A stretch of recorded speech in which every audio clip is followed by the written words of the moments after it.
Relation chapter में example 3 question. Let L1 be the set of all lines in a plane and R be the relation in L defined as R equal L1, L2.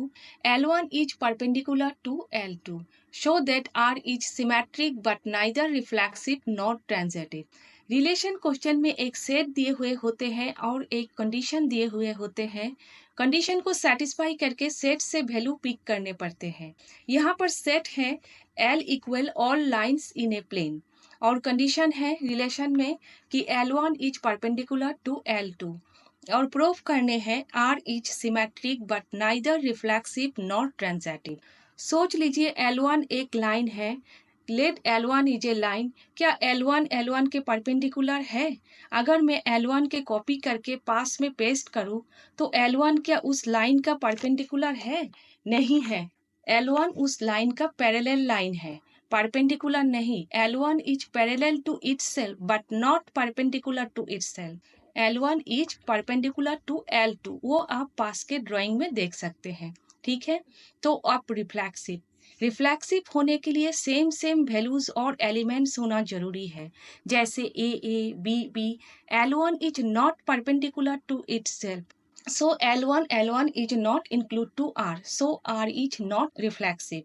Symmetric होने के लिए जो value है उसका उल्टा value भी होना जरूरी है, जैसे A B A. L1 is perpendicular to L2, तो फिर L2 include to R। Again L2 is perpendicular to L1, so L1 include to R, so R is symmetric. Transitive होने के लिए ए बी ए सी इस टाइप का वैल्यूज होना जरूरी है। Late L3 is a line. L1 L2 का परपेंडिकुलर है, L2 L3 का परपेंडिकुलर है। क्या L1 L3 का परपेंडिकुलर है? नहीं है, पैरेलल है। So L1 is perpendicular to L2, so L1 L2 include to R। L2 is perpendicular to L3, so L2 L3 include to R, but L1 is not perpendicular to L3, so L1 L3 is not include to R, so R is not transitive. So here R is symmetric but neither reflexive nor transitive. अब पास के जो ये सब drawing है perpendicular parallel, ये सब आप नहीं करेंगे, ये सब सिर्फ समझाने के लिए है। ठीक है।